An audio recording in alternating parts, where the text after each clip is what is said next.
संगीत सरिता। मित्रों नमस्कार।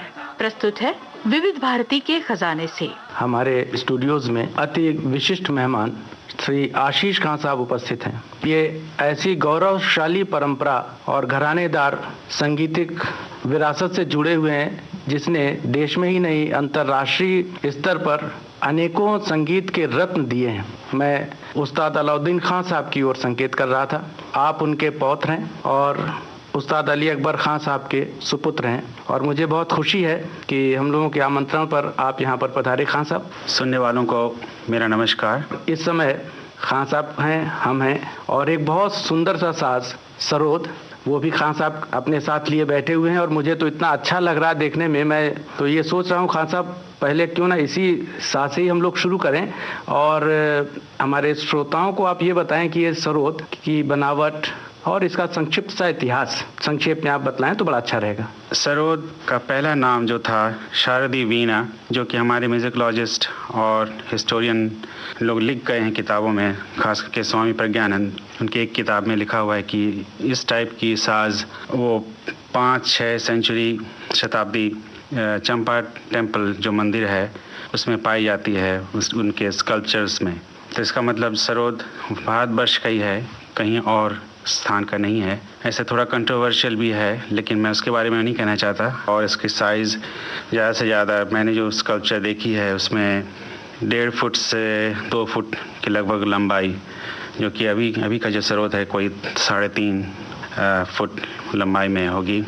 और शुरू में इसमें गट मतलब तांत के तार इस्तेमाल किए जाते थे। आपका मतलब है जो जहाँ आजकल मेटल के तार लगे वहाँ पर तांत इस्तेमाल की जाती है? तांत का ही प्रचलन पहले था, क्योंकि तार तो बहुत बाद में तार आया आपके मुगल पीरियड पे।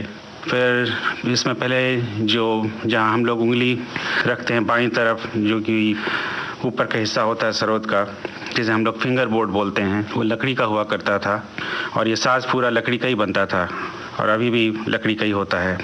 लेकिन ये जो फिंगर बोर्ड ये बदला गया कोई 16th सेंचुरी में, मुगल के टाइम पे इसमें लोहे की पटरी लगाई गई और उसी वक्त इसमें लोहे के तार के इस्तेमाल की शुरुआत हुई। खान साहब, ये जो परिवर्तन किया गया इससे इसकी आवाज़ की क्वालिटी में परिवर्तन आया होगा और बेहतर परिवर्तन आया होगा। कुछ ऐसे काम हैं जो पहले इस साज पर कम हो सकते थे और इस परिवर्तन की वजह से शायद वो सुलभ हो गए हों। इस पर कुछ प्रकाश डालेंगे आप? हाँ, पहले तो ये सरोद बहुत ही नीचे सुर में मिलाया जाता था और बजाने का ढंग भी बहुत ही सीधा होता था। इसको अगर मैं कंपेयर करूं बजाने के ढंग से तो कुछ मैंडोलिन जैसा, और इसकी साउंड भी कुछ मेटेलिक ज़्यादा थी। फिर बाद में मेरे दादाजी बाबा अलाउद्दीन खान साहब ने इसमें परिवर्तन लाया, क्योंकि उन्होंने बहुत सारे साज उन्होंने सीखा था, जैसे सुर श्रृंगार, रबाब और क्लारनेट, शहनाई और फिर तबला, पखावज। उसके साथ साथ गायन भी उन्होंने अपने गुरु से, उनके गुरु थे मोहम्मद वज़ीर खान साहब रामपुर के। तो उन्होंने देखा कि इस साज में काफ़ी मतलब परिवर्तन लाया जा सकता है। एक तो बजाने का, फिर अगर हम ये अंग बजाना चाहते हैं तो उसमें लिमिटेशंस हैं, तो इसको क्यों ना बदला जाए। तो उन्होंने इसमें तारों का इस्तेमाल और बढ़ा दिया। अभी इसमें कुल लगभग 25 तार हैं। पहले जहाँ 3 खूंटियाँ या ज़्यादा से ज़्यादा 6 खूंटियाँ होती थी, तो इसमें फिर बजाने के जो तार जो हैं, पहला तार है जो मध्यम में मिलाया जाता है, फिर दूसरा तार जो है वो सा जो षडज, और तीसरा तार पंचम, और इसके बाद खरज। इसमें और 2 तार हुआ करते थे जिनका पहले कोई नाम नहीं था, मतलब ऐसे ही स्वर के तार हुआ करते थे। और जो ऊपर का जो ब्रिज होता था वो सीधा साधा, मतलब सिर्फ उसमें ये 6 तार लगाने की जगह होती थी। तो उसकी जगह पे उन्होंने उस 2 तार के अलावा और 2 तार उसमें उन्होंने इस्तेमाल किया और फिर ब्रिज को भी बदला, जिसे हम लोग ब्रिज बोलते हैं। उसमें जवारी का इस्तेमाल हुआ, जैसे सितार में जवारी होती है, लेकिन ये छोटा ब्रिज होता है, इससे काफ़ी छोटा, कोई करीब 1 inch 1 inch by maybe half a inch. जी, ये जब आप लोग कार्यक्रम शुरू करते हैं तो बड़ी मधुर सी आवाज़ निकलती है, तमाम तार एक साथ जैसे कोई छेड़ रहा हो। वो कौन से तार होते हैं, आप उसको बतलाएं भी और बजा के भी जरा सुना दें। वो कौन से? शुरू से बताता हूँ। जैसे पहला तार है बाज का तार है जो मध्यम, बजा के भी बतलाते जाए। ये मध्यम माँ में मिला हुआ है। फिर सा, जो कि हम लोग इस साज को आजकल मिलाते हैं पहले सफ़ेद में, जिसे सी बोला जाता है। और उसके बाद पंचम और खरज। और ये जवारी के तार हैं जो मेरे दादाजी ने इसमें लगवाया है। ये रागों के साथ जैसे जैसे राग हम बदलते जाएंगे, इनके स्वर भी बदलते जाते हैं। जैसे अभी ये शुद्ध स्वरों में मिला हुआ है, जैसे नी, फिर रे, फिर गा, फिर सा। तो ये कुल 8 तार आपने अभी सुने। इसके अलावा पहले चिकारी एक हुआ करती थी, चिकारी जो कि चढ़े सप्तक में मिलाई जाती है सा के, वो है इस प्रकार। पहले एक चिकारी होती थी और उसके बाद में उन्होंने इसमें 2 चिकारियाँ कर दी। तो पहला और फिर ये दूसरा, दोनों चढ़े हुए सा में ही मिलाए जाते हैं। और उसके बाद उन्होंने तरवें, पहले कोई 7 तरवें हुआ करती थी सरोद में 7 स्वरों के लिए। फिर उन्होंने देखा कि कुछ राग हैं जिनमें कोमल और फिर तीव्र स्वरों का इस्तेमाल होता है, तो उसमें फिर वो जो तरबे हैं वो ठीक सुनाई नहीं देती और में जो गूंज है वो नहीं पैदा होती। तो उन्होंने 15 तरबें इस्तेमाल की। तो वो इस तरह से मिली हुई है। धा, नी, सा, रे, कोमल गा, शुद्ध माँ, तीव्र माँ, पंचम, देन धा, कोमलनी, शुद्धनी, सा, गा, पा। इनको एक साथ छेड़ने से ऐसे होता है। वाह, अति सुंदर। आपका तो इतना सधा हुआ हाथ है कि तरफ छेड़ने से ही पता लग जाता है कि ये कलाकार का हाथ है, बहुत ऊंचे कलाकार का हाथ है। आशीष खान साहब, आपने सरोद की शिक्षा कब आरंभ की और आपके गुरु कौन थे? मैं अपने को बहुत सौभाग्यशील समझता हूँ क्योंकि मेरे 5 साल की उम्र से ही मेरे दादाजी ने मेरी तालीम शुरू कर दी। सरोद के साथ साथ गायन का भी, ध्रुपद और ख्याल, फिर तराना वगैरह, क्योंकि उनका कहना है कि गायन का शिक्षण होना बहुत ज़रूरी है क्योंकि इससे स्वर के ज्ञान जल्दी होते हैं, प्लस रागों की बंदिशें याद रखने से रागों का स्वरूप अपने जहन में बहुत जल्दी मतलब आदमी एहसास कर सकता। बहुत अच्छी बात है ये सब। जी। और उसके साथ साथ उन्होंने थोड़ी बहुत मुझे तबले की भी तालीम दी, लेकिन मैंने, क्योंकि तबला जानना भी बहुत ज़रूरी है, चाहे वो गायक हो या वादक हो या नृत्यकार हो।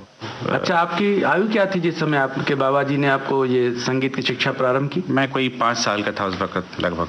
तो पहले आपने सरोद सीखना शुरू किया अथवा गाना, या साथ साथ? दोनों साथ साथ ही। पहले उन्होंने सरोद शुरू करवाया, बहुत ही छोटा सा सरोद था, कोई मुश्किल से आधा फुट लंबा होगा और बहुत ही छोटा, जो उन्होंने खास बनवाया था।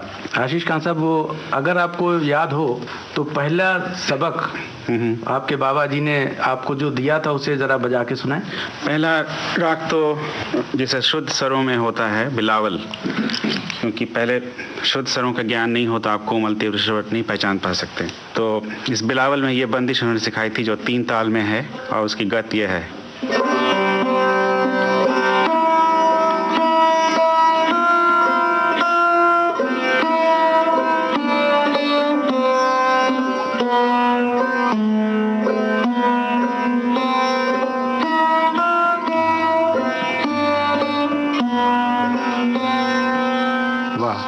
जब आप लोग कार्यक्रम प्रस्तुत करते हैं तो पहले आलाप, जोड़, झाला, गत, तोड़े, इस क्रम से आप प्रस्तुत करते हैं। और राग किस तरह से आप लोग डेवलप करते हैं अपने घराने में? नहीं, शुरू में तो जो एकदम बिगिनर है जिसे हम लोग कहते हैं, उसको पहले स्वर ज्ञान का पता होना चाहिए। खास करके सरोद साज काफ़ी मुश्किल साज है क्योंकि इसमें पर्दे नहीं होते हैं।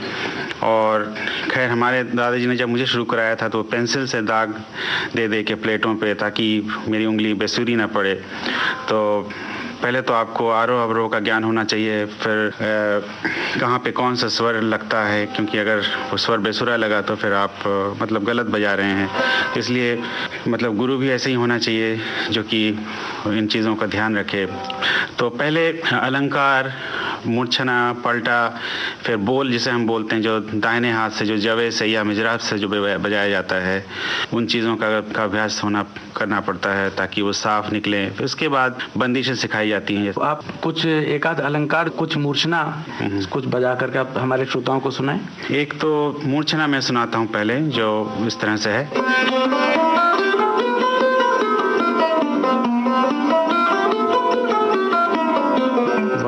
बहुत सुंदर। जैसे पलटा है, जैसे 2 स्वरों का है,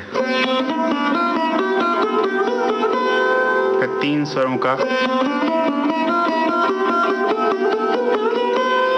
फिर 4 स्वरों का, इस तरह से क्रम बढ़ता रहता है। फिर कॉम्बिनेशन ऑफ मतलब स्वरों का, जैसे 2 और 3, जैसे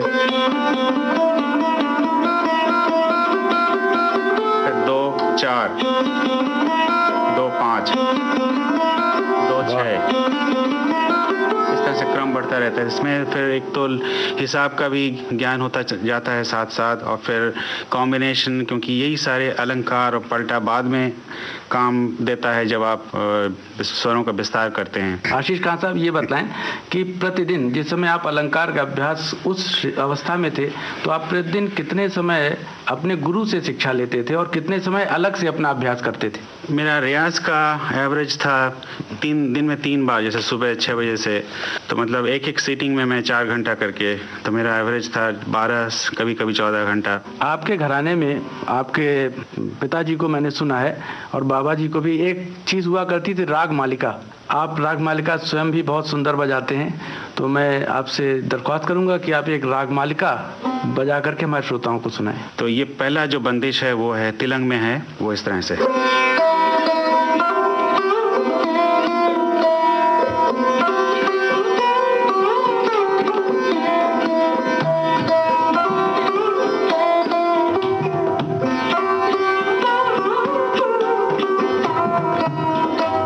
अब मैं यहाँ से दूसरे राग में जाऊंगा, जैसे भीम पलाश्री हुआ।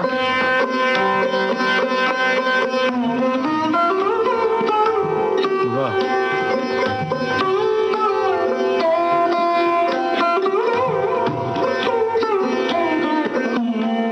बहुत सुंदर। फिर दूसरे राग जाने से पहले फिर मुझे थीम पे आना पड़ेगा, वो चीज़।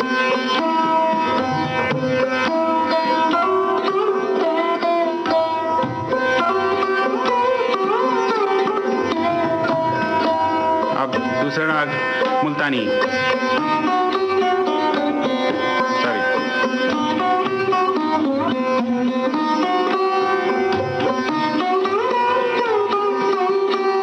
मधुबंती,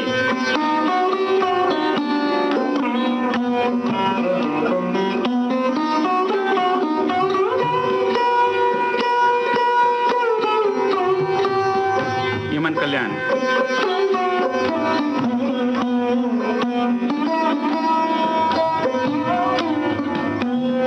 श्री,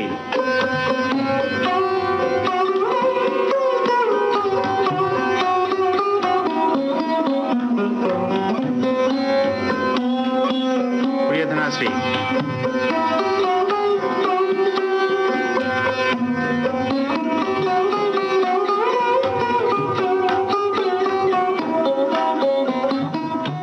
विविध भारती के खजाने से अभी आप सुन रहे थे सुविख्यात सरोद वादक आशीष खां से VN निगम की बातचीत।